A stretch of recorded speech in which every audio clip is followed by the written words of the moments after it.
Kanya malaman ang kapalaluan ng anak niya. Sila naman parating natin dyan. Anong ginagawa nila dito? We're preparing food. No. Magbabago ang temperature. Napansin ni Ramon na biglang nawawala si Marites. Agad niya itong hinanap upang ipaalam ang kaniyang galit sa kalokohan ni Tanggol. Ramdam ang inis at pagkasuklam sa bawat kilos ni Ramon habang patuloy niyang tinatawag ang pangalan ni Marites. Samantala, nag-alala si Olivia nang malaman niyang papunta si Ramon sa lugar kung saan sila nagtatago. Sa taranta, naisip niyang itago si Marites sa loob ng oven. Agad nilang binuhat si Marites upang maitago bago pa man dumating si Ramon. Dumating si Ramon at agad nagtaka kung bakit nandoon si Olivia kasama ang kaniyang mga tauhan. Tanong nito kung ano ang kanilang ginagawa. Agad namang sumagot si Olivia na sila'y naghahanda ng pagkain. Lumapit si Ramon upang silipin ang oven, ngunit mabilis siyang pinigilan ni Olivia. Sinabi niyang huwag buksan dahil mababago ang temperatura.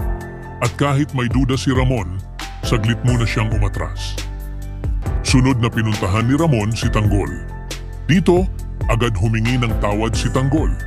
Ipinaliwanag niyang labag sa kalooban niya na labanan ang kaniyang ama, ngunit wala siyang nagawa dahil tinuloy pa rin nila ang transaksyon ng droga.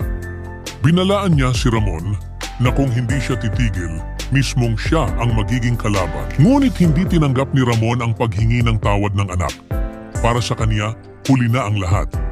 Isa-isang ipapapatay ni Ramon ang mga kasamahan ni Tanggol. Nagmakaawa ang mga tauhan habang pinipigilan sila ni Tanggol. Paulit-ulit niyang sinabi na siya na lang ang patayin at huwag nang idamay ang iba. Ngunit bingi na si Ramon sa pakiusap ng anak. Sa kabilang panig, galit na galit si Divina. Para sa kanya, sapat na ang pagkamatay ni na Raul at Madonna. Ipinahayag niyang kailan pa ba matututo si Tanggol na pumili lamang ng mga laban na may saysay? Hindi siya makapaniwala sa nangyayari at mariing sinabi na kailan kaya magigising si Tanggol upang magbago ang isip at itigil na ang lahat. Nagpulong ang grupo at kinausap sila ni Enteng. Ayon sa kaniya, baka may pag-asa pang magbago ang isip ni Ramon. Ngunit nakita nilang mangyayari lamang iyon kung mananalo si Tanggol bilang mayor. Samantala, inanunsyo na sa telebisyon ang final tally ng mga nanalo sa Maynila. Tutok na tutok si Miguelito sa panunood. Ganoon din ang mga chairman at lahat ng tao na sumusuporta kay Tanggol. Halos hindi humihinga ang bawat isa sa paghihintay sa resulta. Kay Miguelito, agad niyang tinanong kung siya ba ang nanalo. Hindi siya makapag-antay sa anunsyo. Hawak ang kaniyang dibdib sa tindi ng nerbiyos. Sa telebisyon, inanunsyo ang resulta kung sino ang magiging mayor. Lahat ay nanlaki ang mga mata, pati sina Fatima ay gulat sa kinalabasan ng halalan. Sa kabuuan ng mga pangyayari, mas lalong sumidhi ang tensyon at kaguluhan sa magkabilang panig. Si Ramon ay patuloy na nagpapakita ng kanyang matinding galit at kawalan ng awa. Mula sa pagkawala ni Marites na muntik ng mabunyag hanggang sa hindi pagtanggap sa paghingi ng tawad ni Tanggol. Para kay Ramon, huli na ang lahat.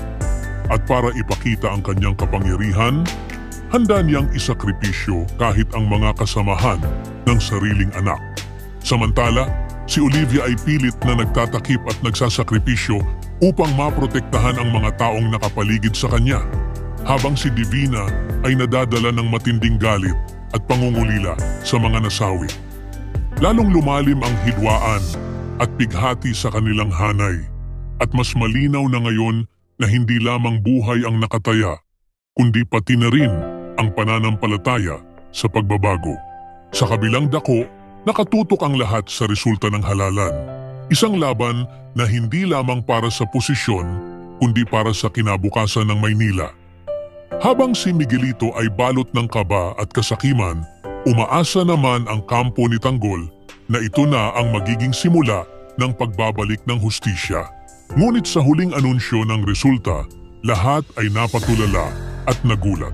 Isang tanda na may mas malaking hamon at mas mabigat na kapalit ang darating. Nananatiling nakabitin ang tanong, Ang tagumpay ba ng halalan ay magiging simula ng pagbabago o panibagong apoy na muling sisira sa kanilang mga buhay? Ibahagi ang inyong saloobin sa comments section. Huwag kalimutang mag-subscribe at i-click ang notification bell para hindi ninyo ma-miss ang susunod na kabanata ng Batang Quiapo. Maraming salamat sa panonood.